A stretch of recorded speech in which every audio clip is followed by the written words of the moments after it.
ইসলাম আন্দোলন বাংলাদেশের অন্যতম যুগ্ম মহাসচিব আমিনুল ইসলাম, ইঞ্জিনিয়ার আশরাফুল আলম, সহকারী মহাসচিব মাওলানা আমিনুল ইসলাম সহ ইসলাম আন্দোলন বাংলাদেশের কেন্দ্রীয় নেতৃবৃন্দ, মাওলানা ইমতিয়াজ আলম, সাংগঠনিক সম্পাদক এম আতিকুর রহমান, প্রচার সম্পাদক আহমদ আব্দুল কাইয়ুম সহ ইসলাম আন্দোলন বাংলাদেশ এবং সহযোগী সংগঠনের কেন্দ্রীয় নেতৃবৃন্দ, প্রিয় সাংবাদিক বন্ধু, এখনই আজকের এই সংবাদ সম্মেলনে লিখিত বক্তব্য পরিবেশন করলেন আন্দোলন বাংলাদেশের আমিনুল ইসলাম। আপনারা যদি একটু শৃঙ্খলা বজায় রাখতে ভালো হতো। এখন লিখিত বক্তব্য পেশ করছেন ইসলাম আন্দোলন বাংলাদেশের আরিফিন ভাই, আমার দিক তাকাইলে একটু কম হবে না? আমার দিক তাকাই, মুরব্বী বসেন, আপনি সামনে দাঁড়াবেন কেন? السلام عليكم ورحمة الله وبركاته. بسم الله الرحمن الرحيم. نحمده ونصلي على رسوله الكريم. أما بعد. প্রিয় সাংবাদিক বন্ধুগণ, দেশের সকল স্তর ও সকল ধারার মানুষের স্বতঃস্ফূর্ত গণ অভ্যুত্থানের মাধ্যমে স্বৈরাচারের অবসানের পর গণমানুষের বিপুল আশা আকাঙ্ক্ষা ও সমর্থন নিয়ে গঠিত অন্তর্বর্তী সরকারের 100 দিন পূর্ণ হয়েছে। দীর্ঘকালীন প্রতিষ্ঠিত স্বৈরাচারী শাসনের উৎখাতের পরে গঠিত সরকারের সার্বিক মূল্যায়নের জন্য 100 দিন যথেষ্ট নয়, কিন্তু 100 দিন একটি মাইল ফলক। রাজনৈতিক অভিজ্ঞতাহীন এই সরকারের জন্য আনুষ্ঠানিক কোনো বিরোধী দল নাই। এই সরকার জনতাই এই সরকারের শক্তি ও এই সরকারের দর্পণ। স্বৈরাচারী ব্যবস্থার স্থায়ী বিলোপ নিশ্চিত করতে এই সরকারকে সফল হতেই হবে। আর সেজন্য দরকার তাদের কাজের নির্মোহ পর্যালোচনা, যা তাদের ভালো কাজে উৎসাহ দেবে, ত্রুটি বিচ্যুতি সম্পর্কে সতর্ক করবে। এই সরকারের শীর্ষ ব্যক্তিগণও বারংবার তাদের কর্মকাণ্ডের নির্মোহ পর্যালোচনা করার আহ্বান করেছেন। সেই আহ্বানে সাড়া দিতে এবং জনতার বোঝাপড়া মিডিয়ার মাধ্যমে তাদের সামনে উপস্থাপন করতেই আজকের এই সংবাদ সম্মেলন আহ্বান করা হয়েছে। আজকের এই সংবাদ সম্মেলনের শুরুতেই জুলাই 24 অভ্যুত্থানে জীবন দেওয়া ও আহত হওয়া সকল বিপ্লবীদের প্রতি আন্তরিক শ্রদ্ধা ও দোয়া জ্ঞাপন করছি। অভ্যুত্থানে অংশ নেওয়া সকলের প্রতি আবারও কৃতজ্ঞতা জানাচ্ছি। প্রিয় সাংবাদিক বন্ধুগণ, প্রথমেই স্বৈর শাসনে পিষ্ট ও বিপর্যস্ত বাংলাদেশের দায়িত্ব নেয়ার সাহস করার জন্য এই সরকারের প্রতি কৃতজ্ঞতা জানাচ্ছি। ক্রমাবনতির দিকে ধাবমান অর্থনীতি, রাজনীতি ও আইন শৃঙ্খলা পরিস্থিতির বিপর্যয় রোধ করা, মানুষের মনে আশার সঞ্চার করা, বৈশ্বিক পরিমণ্ডলে আস্থা তৈরি করা, ব্যাংক খাতের নৈরাজ্য দূর করা, রিজার্ভের পতন রোধ করা সহ অর্থনীতিকে ইতিবাচক ধারায় প্রবাহিত করা, স্বৈর শাসনের হোতাদের একাংশকে আটক করে বিচার কার্যক্রম শুরু করা, প্রশাসনে ধীরগতিতে হলেও শুদ্ধি অভিযান চালানো, সংস্কার কমিশন গঠন করা, বিচার বিভাগকে ঢেলে সাজানোর কার্যক্রম শুরু করা এবং আন্তর্জাতিক অপরাধ ট্রাইব্যুনালের মাধ্যমে জুলাই গণহত্যাকাণ্ডের বিচার প্রক্রিয়া শুরু করার জন্য সরকারকে ধন্যবাদ দিতে চাই। প্রিয় সাংবাদিক বন্ধুগণ, 15 বছরের সামগ্রিক স্বৈরশাসন সৃষ্ট ধ্বংসস্তূপের উপরে দাঁড়িয়ে মানুষের বিশাল প্রত্যাশা পূরণ করা কঠিন, এটা সত্য। সেই দায়িত্ব এই সরকার নিয়েছে, সেজন্য সাধুবাদ। সরকারের আন্তরিকতা নিয়ে আমরা প্রশ্ন তুলতে চাই না, তাদের যোগ্যতা ও দক্ষতা নিয়েও প্রশ্ন তুলতে চাই না। তথাপিও কিছু বিষয় আছে যা পর্যালোচনা করা আবশ্যক মনে করছি। আমরা এই সরকারকে আবারও মনে করিয়ে দিতে চাই যে আপনাদের সফল হওয়া ছাড়া আর কোনো বিকল্প আমাদের সামনে নাই। এই বোধ থেকেই এখানে কিছু বিষয় তুলে ধরা হচ্ছে, যাতে করে দেশবাসীর প্রত্যাশা পূরণে আপনারা শতভাগ সফল হতে পারেন। ক, রাষ্ট্রের উপরে নিয়ন্ত্রণ স্পষ্ট করুন। গত পতনের বছরে 15 বছরে বিগত পতিত সরকার জনপ্রশাসনের সকল স্তরে যেভাবে দলীয়করণ করেছে, তাতে জনপ্রশাসনের পুরোটাই আওয়ামী দলীয় ক্যাডারে পরিণত হয়েছে। সেই বাস্তবতায় সরকারের জন্য রাষ্ট্র পরিচালনা করা কঠিন, তা আমরা বুঝতে পারি। তারপরেও বলতে বাধ্য হচ্ছি যে 100 দিন অতিবাহিত হয়ে গেলেও রাষ্ট্রের উপরে অন্তর্বর্তী সরকারের নিয়ন্ত্রণ স্পষ্ট না, বরং দুর্বলতা স্পষ্ট। দ্রব্যমূল্য নিয়ন্ত্রণহীনতা, পোশাক খাতে অরাজকতা, ঢাকায় সেনাবাহিনীর যানবাহনে হামলা, পুলিশ বাহিনী সক্রিয় না হওয়া, ট্রাফিক ব্যবস্থা কার্যকর না হওয়া সহ অধিকাংশ মন্ত্রণালয়ের কার্যক্রমে স্থবিরতা জাতির আশাকে ম্লান করে দিচ্ছে। জনপ্রশাসন দীর্ঘদিনের চর্চা ও অভিজ্ঞতার মধ্য দিয়ে গড়ে ওঠা রীতি ও জ্ঞানে পরিচালিত হয়, কিন্তু এটা এমন কোনো জটিল টেকনোলজি নয় যে নির্দিষ্ট কিছু প্রশিক্ষিত লোক ছাড়া আর কেউ বুঝবে না বা চালাতে পারবে না। তাই আমরা সরকারকে পরামর্শ দেব যে এখনও যারা আপনাদের নেতৃত্ব মেনে নিতে দ্বিধা করছে বা স্বৈরাচারের পদলেহন করছে, তাদের ব্যাপারে শক্ত হন, তাদেরকে ছুঁড়ে ফেলুন। 18 কোটি মানুষের মধ্যে প্রশাসন পরিচালনায় দক্ষ হাজারো দেশপ্রেমিক মানুষ দেশে বিদেশে আছেন। তাদেরকে দায়িত্ব দিন এবং জনপ্রশাসনকে সক্রিয় করে রাষ্ট্রের সর্বত্র নিয়ন্ত্রণ স্পষ্ট করুন। খ, নিয়োগের ক্ষেত্রে দুদুল্যমানতা পরিহার করুন। আমরা অবাক হয়ে লক্ষ্য করছি যে বিগত 100 দিনে রাষ্ট্রীয় গুরুত্বপূর্ণ নিয়োগের ক্ষেত্রে সরকারের মধ্যে দুদুল্যমানতা লক্ষণীয়। নিয়োগের প্রজ্ঞাপন জারি করে পরে তা স্থগিত করা হচ্ছে, বাতিল করা হচ্ছে।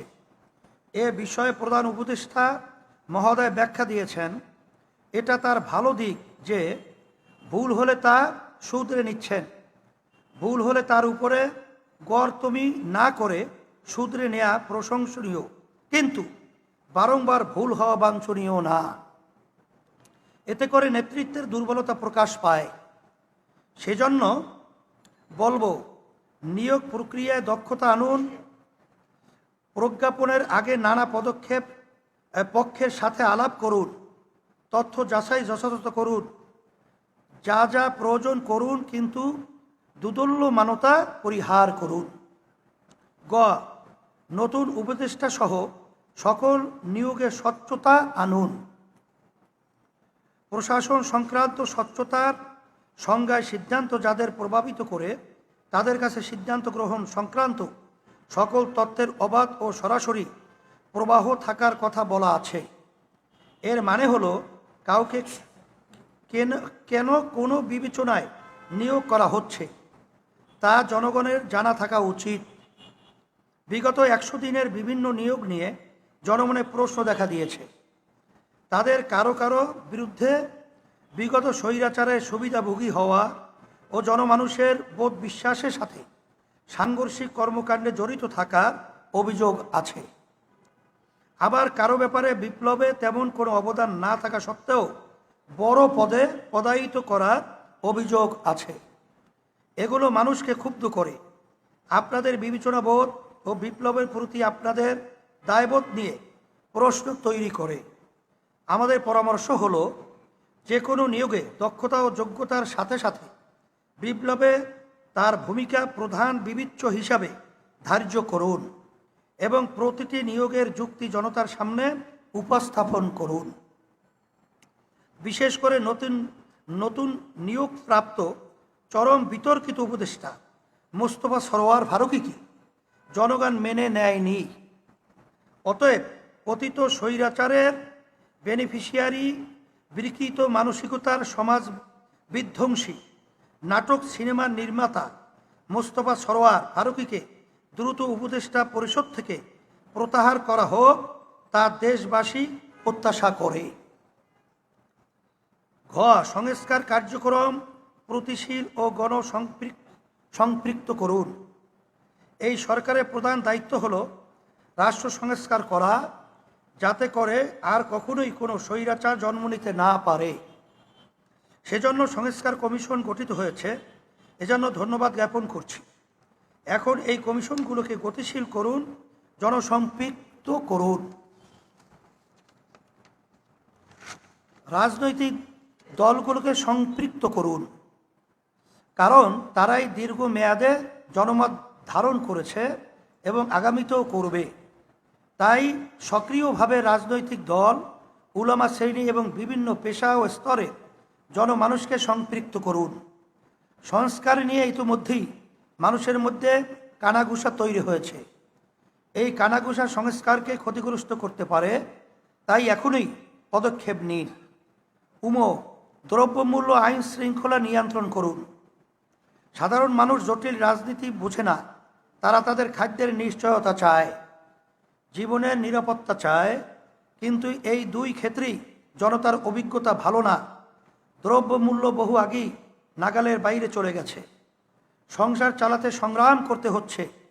আরও আগে থেকেই স্বৈরাচারের পতনের পরে মানুষ ভালো কিছু আশা করেছিল, কিন্তু বাস্তবতা হলো কোনো ক্ষেত্রে পরিস্থিতি আরও খারাপের দিকে গেছে। এটা মানুষকে হতাশ করেছে। সেজন্য বলবো, যে কোনো মূল্যে দ্রব্যমূল্য নিয়ন্ত্রণ করুন। শক্ত হাতে সিন্ডিকেট ভেঙে দিন, বাজার কারসাজি দমনে শক্ত হন। মনে রাখবেন, এই দ্রব্যমূল্যই আপনাদের প্রতি জনসমর্থন কমে যাওয়ার কারণ হতে পারে। পতিত স্বৈরাচারের বিচার প্রসঙ্গ। পতিত হাসিনা সরকার জাতির সাথে যা করেছে তার বিচার না হলে মানবতার সাথে অপরাধ করা হবে, কিন্তু এই বিষয়ে তেমন কোনো কার্যকর কোনো পদক্ষেপ দেখা যাচ্ছে না। আপনাদের সরকার গঠন হওয়ার পরেও ফ্যাসিস্ট রেজিমের মন্ত্রী, এমপি, দালাল, পাবলিক সার্ভেন্ট, এলাকার নেতা, পাতি নেতা, মাস্তানদের অনেকেই দেশ ছেড়ে পালানোর সুযোগ পেয়েছে। অনেকে দেশেই আত্মগোপন থেকে জনতার বিরুদ্ধে ষড়যন্ত্র করে যাচ্ছে। কেন তাদের পালানোর সুযোগ দেওয়া হলো? কেন দেশে থাকা অপরাধীদের আটক করা হচ্ছে না?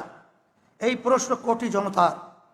আমরাও এই প্রশ্ন জোরালোভাবে উপস্থাপন করছি। বিনয় ও হুঁশিয়ারি সুরে বলছি যে, কোনো ধরনের দয়া আপোষ করা ছাড়াই স্বৈরাচারের বিচার করুন। যারা বিগত 15টি বছর ধরে জনগণের অর্থ লুটে খেয়েছে, যারা নির্বিচারে মানুষ হত্যা করেছে, তাদের প্রত্যেককে আইনের আওতায় আনুন। এক্ষেত্রে কোনো অবহেলা বা আপোষ দেশবাসী কোনোদিন ক্ষমা করবে না। এ প্রসঙ্গে কোনো বড় রাজনৈতিক দলের অবস্থান প্রশ্নবিদ্ধ। কোনো বড় রাজনৈতিক দলের অবস্থান প্রশ্নবিদ্ধ। তাদের শীর্ষ নেতারা মানবতা বিরোধী, খুনি ও ফ্যাসিস্ট সংগঠন নিষিদ্ধের বিরোধিতা করছেন। যে মুজিবকে দেবতা বানিয়ে স্বৈর শাসনকে বৈধতা দেওয়ার চেষ্টা করা হয়েছে, সেই মুজিবের ছবির প্রতি কৃতজ্ঞতা দেখাচ্ছেন। কেউ আবার খুনি ব্যক্তি ও ব্যবস্থাকে ক্ষমা করে দিচ্ছেন, তাদেরকে ফ্যাসিস্ট বলায় অনীহা প্রকাশ করছেন। তাদের এই অতি উদারতা, অতি রাজনীতি বা অতি সুশীলপনার নিন্দা জানাচ্ছি। কোনো খুনিকে ক্ষমা করার অধিকার একমাত্র নিহত ব্যক্তির অভিভাবকের। চোরকে চোর বলাই ইনসাফ, ফ্যাসিস্টকে ফ্যাসিস্ট বলাই ইনসাফ। ভবিষ্যৎ রাজনীতির ধান্দা বা বৈদেশিক কোনো শক্তিকে খুশি করার জন্যে যারা জনতার রক্তকে অবহেলা করবে তারাও খুনি ও ফ্যাসিস্টের পুনর্বাসনের জন্য দায়ী হিসাবে বিবেচিত হবেন। প্রিয় সাংবাদিক বন্ধুগণ, আপনাদের মাধ্যমে আরেকটি গুরুত্বপূর্ণ বিষয়ে আমরা সরকারের দৃষ্টি আকর্ষণ করছি, তা হল বিপ্লবে আহতদের চিকিৎসা নিশ্চিত করা। আমরা বুঝতে পারি না যে এক্ষেত্রে দুরবস্থার কারণ কি, কেন চিকিৎসার জন্য তাদেরকে আন্দোলন করতে হবে। যারা আহত হয়েছেন তাদের চিকিৎসা করার সামর্থ্য কি রাষ্ট্রের নাই? অবশ্যই আছে, কিন্তু কেবলই অবব্যবস্থাপনা ও অদক্ষতার কারণে অভ্যুত্থানের প্রধান নায়কদের এখনও ক্ষত নিয়ে সংগ্রাম করতে হচ্ছে। এর চেয়ে দুঃখজনক আর কি হতে পারে? এই অবব্যবস্থাপনা ও অদক্ষতা খুবই আপত্তিজনক, যা সহ্য করার মতো না। এক্ষেত্রে সরকারের অবস্থান জনতার মনে এই প্রশ্ন জন্ম দিয়েছে যে সরকার কি বিপ্লবে আহতদের অবহেলা করার মাধ্যমে বিপ্লব কি অবহেলা করছেন? আমরা পরামর্শ দিচ্ছি কোনো ধরনের অজুহাত ছাড়াই আহতদের দ্রুত চিকিৎসা নিশ্চিত করুন। প্রিয় সাংবাদিক বন্ধুগণ, আজকের সংবাদ সম্মেলনে একটি অস্বস্তিকর প্রসঙ্গ তুলতেই হচ্ছে। বিগত স্বৈরাচার আমলে বিএনপির নেতৃবৃন্দ সহ বিরোধী রাজনৈতিক দলের নেতাকর্মীরা যে ধরনের নিপীড়নের শিকার হয়েছে তা অবর্ণনীয়। স্বৈরাচারের পতনের পরে সবারই প্রত্যাশা ছিল যে আর যাই হোক আগামীতে যেন আর কোনো স্বৈরাচার জন্ম নিতে না পারে, সেই বন্দোবস্ত নিশ্চিত করতে হবে। কিন্তু অস্বস্তির সাথে আমরা লক্ষ্য করছি যে বিএনপির নেতৃবৃন্দ সংস্কারের চেয়ে নির্বাচনকে বেশি প্রাধান্য দিচ্ছেন এবং নির্বাচনকেই মুখ্য করে তুলছেন। এমনকি সংস্কার কার্যক্রমের বৈধতা নিয়েও তারা প্রশ্ন তুলে রাখছেন। তারাই ক্ষমতায় গিয়ে সংস্কার করবেন মর্মে ঘোষণা দিচ্ছেন। এখানে প্রথম কথা হলো, তারাই আগামী নির্বাচনে ক্ষমতা যাচ্ছেন, সেই নিশ্চয়তা তারা কোথায় পেলেন? আবার তারা ক্ষমতায় গেলেও জনতার কাঙ্ক্ষিত সংস্কার করবেন তার নিশ্চয়তা কি? বিগত ১/১১ এর সরকার এবং তাদের হাত ধরে আওয়ামী ফ্যাসিস্টের জন্মের সূচনা কি বিএনপির ক্ষমতা কুক্ষিগত করার অপপ্রয়াসের ফসল নয়? বিএনপির ইতিহাস কি তাদের উপরে আস্থা রাখার মতো ভরসা দেয় না? সেজন্যই আমরা আগে সংস্কার, আগে স্বৈরাচারের উত্থান রোধে সাংবিধানিক ও প্রাতিষ্ঠানিক আয়োজন, তারপরে নির্বাচন আয়োজনের আলাপ তোলার জন্য সকলের প্রতি আহ্বান জানাচ্ছি। প্রিয় সাংবাদিক বন্ধুগণ, আগামীতে যাতে কোনো স্বৈরাচারের উত্থান না হয় সেজন্যই আমরা সংখ্যানুপাতিক নির্বাচন বা পিআর পদ্ধতি নিয়ে বিগত 16 বছর ধরে দাবি জানিয়ে আসছি। দেশের অধিকাংশ রাজনৈতিক দল এর পক্ষে অবস্থান নিয়েছেন, সেজন্য তাদেরকে মোবারকবাদ জানাচ্ছি। আমরা বিস্ময়ের সাথে লক্ষ্য করছি যে বিএনপি এই বিষয়ে ভিন্নমত পোষণ করছে। তাদেরকে বলবো, ক্ষমতার কেন্দ্রী ভুবনই স্বৈরাচার জন্ম দেয়। ক্ষমতা যাতে কোনো একক দলের হাতে একীভূত না হয় সেজন্যই পিআর পদ্ধতির প্রয়োজন। আমরা বিশ্বাস করি আপনারা যেমন রাজনৈতিকভাবে স্বৈরাচার বিরোধী, তেমনি মানসিক ও পদ্ধতিগতভাবেও স্বৈরতন্ত্র বিরোধী। তাই যদি হয় তাহলে আপনারাও পিআর পদ্ধতির প্রতি সমর্থন জানাবেন বলে আশা করছি। প্রিয় সাংবাদিক বন্ধুগণ, আজকের সংবাদ সম্মেলন থেকে আরেকটি গুরুত্বপূর্ণ বিষয় তুলে ধরতে চাই, আর তা হলো বিপ্লবে অংশ নেওয়া সকল রাজনৈতিক দল এবং বৈষম্য বিরোধী ছাত্রদের সমন্বয়ে জাতীয় নিরাপত্তা পরিষদ গঠন করা প্রয়োজন। কারণ সংবিধান সহ রাষ্ট্রীয় নানা ক্ষেত্রে সংস্কার, বৈদেশিক সম্পর্ক নির্মাণ, স্বৈরতন্ত্রের সাথে জড়িতদের বিচার সহ জাতির সামনে করণীয় কাজের গুরুত্ব বিবেচনায় একটি সাধারণ রাজনৈতিক ঐক্যমত জরুরি। আর সেজন্য বিদ্যমান আইনের আওতায় বিপ্লবের অংশীদারদের সমন্বয়ে জাতীয় নিরাপত্তা পরিষদ গঠন করা যেতে পারে, যা বহু জটিলতা থেকে উদ্ধার করবে এবং জরুরি বিষয়গুলোতে সাধারণ ঐকমত্য প্রতিষ্ঠা সহজ হবে। প্রিয় সাংবাদিক বন্ধুগণ, আজকের সম্মেলন থেকে অন্তর্বর্তী সরকারের কাছে একটি নির্বাচনী পরিকল্পনা ঘোষণার দাবি জানাচ্ছি। কারণ অনিশ্চয়তা ও শূন্যতা নানা ধরনের জটিলতা ও অপলাপের জন্ম দেয়। তা রোধ করার জন্য নির্বাচনের সুষ্ঠু ও অবাধ পরিস্থিতি তৈরিতে করণীয় নির্ধারণ, তার জন্য সময়সীমা ঠিক করে একটি সুনির্দিষ্ট গাইডলাইন ঘোষণা করা হলে সকলের জন্য কাজ সহজ হবে। প্রিয় সাংবাদিক বন্ধুগণ, দীর্ঘদিন জনতার সাথে সম্পৃক্ত থাকা, জনমতকে ধারণ করা এবং স্বৈরাচারের বিরুদ্ধে অবিরাম লড়াইয়ের অভিজ্ঞতা থেকে উদ্ভূত এই প্রস্তাবগুলো অন্তর্বর্তী সরকার ও সংশ্লিষ্ট ব্যক্তিবর্গ আমলে নেবেন এই প্রত্যাশা করছি।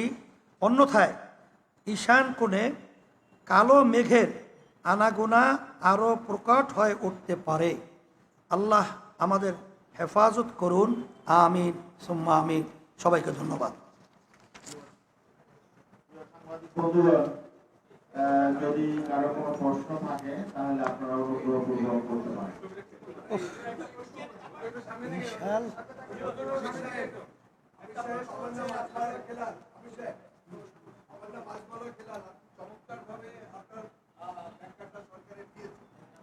আমি একটা কোশ্চেন আপনাকে এক কথায় শেষ করতে চাই।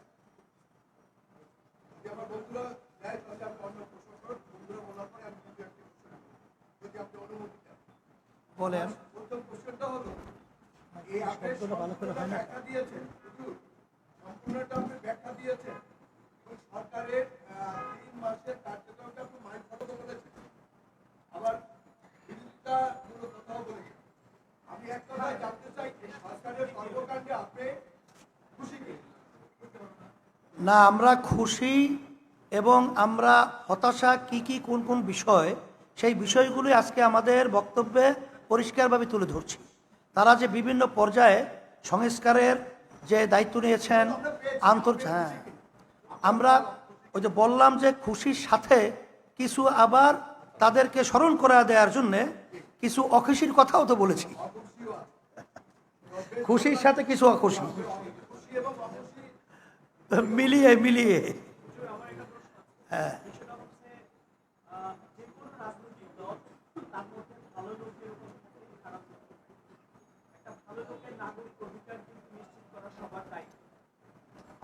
রাজনৈতিক দল হিসেবে তার কিছু ব্যক্তিবর্গের অপরাধ করতে পারে এবং আছে, যেটি প্রমাণিত।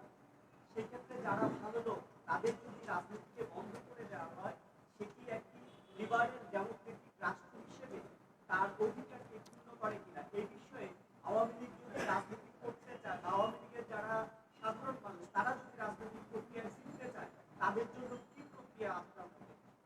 আসল ব্যাপারটা হলো, যারা দলের নেতৃত্ব দেয় তাদের উপরেই তো দলের ব্যাপারে বিবেচনা হয়। এখানে আওয়ামী লীগের প্রধান দায়িত্ব পালন করতেন শেখ হাসিনা। তার যে কর্মকাণ্ড, তার যে জুলাই এবং 5ই আগস্টের কার্যক্রম, তার নির্দেশনা এবং তার কার্যক্রমটা, এটা কিন্তু এক পর্যায়ে দলের উপরে বর্তায়। সেই হিসাবেই দলের ভিতরে তো কিছু ভালো লোক থাকেই বা আছেও, কিন্তু যেহেতু যারা মূল দলের নেতৃত্ব দিয়েছিল তাদের ব্যাপারটাই তো খুনি, টাকা পাচার এবং নৈরাজ্যের সাথে তারা কিন্তু জর্জরিত বিধায়ী এই দলটার নামটা ওইভাবে সামনে চলে আসছে। কিছু ভালো লোক তো থাকতেই পারে, কিন্তু যেহেতু তারা দলের নেতৃত্ব এবং নিয়ন্ত্রক বিধায় আমরা পুরা দলকেই দায়ী করব, সেই হিসেবেই বলছি।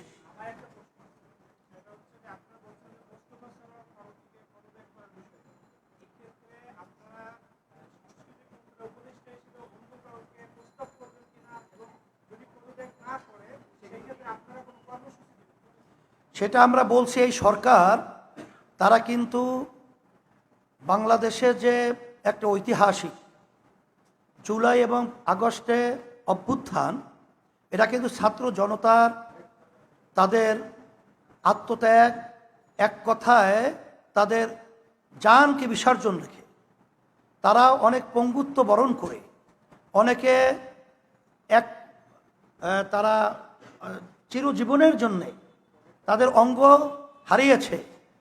এই বিরাট অর্জনের ফসল হলো বর্তমানে অন্তর্বর্তীকালীন সরকার।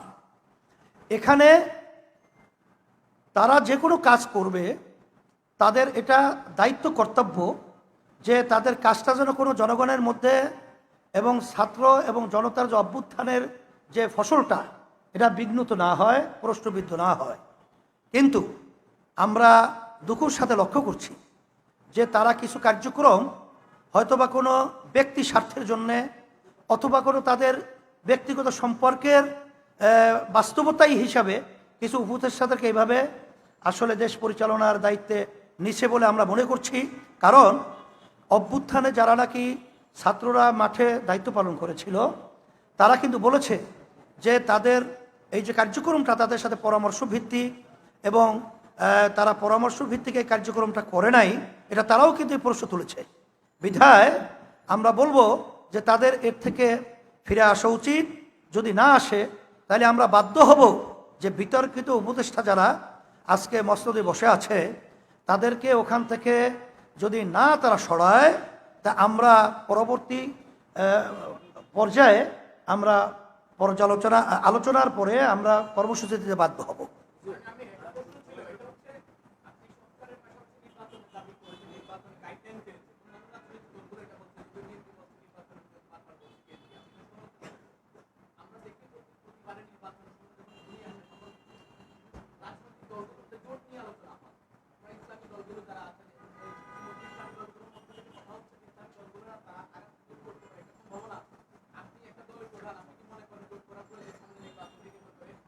এটার সাথে আরেকটু যুক্ত, গত কয়েকদিন ধরে একটা সংবাদ আসে, সেটা হচ্ছে চরমনাইকে দিয়ে দুই দলের টানাটানি, বেশ কিছু গণমাধ্যমে এই বিষয়টা এসেছে।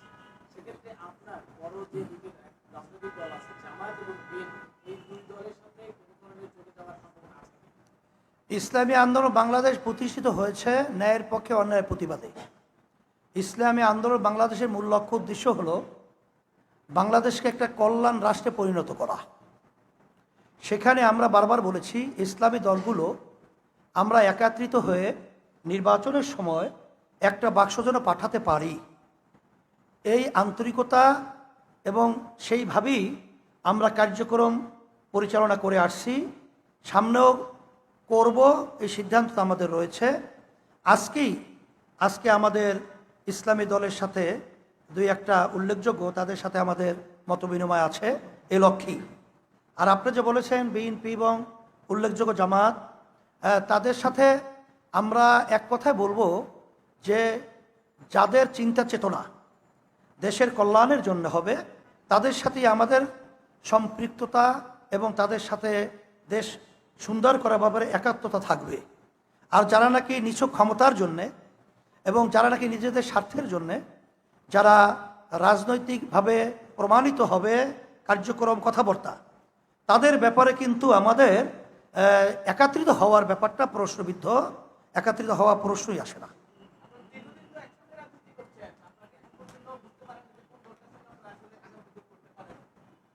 হ্যাঁ, সেটা তো বলেছি যে আমাদের সমমনা দলগুলোর সাথে আমাদের একত্রিত হওয়ার মতো একটা পরিবেশ আলহামদুলিল্লাহ অনেকটা এগিয়ে গেছে।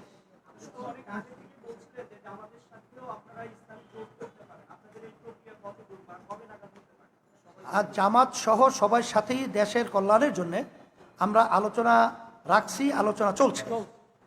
সেখানে আমি এক কথাই বলছি, যেখানে দেশের কল্যাণ, ইসলামের কল্যাণ, মানবতার কল্যাণ নিশ্চিত থাকবে, সেখানেই তাদের সাথে আমাদের জোট এবং ঐক্যতা এবং ওই পরিবেশ তৈরি হবে।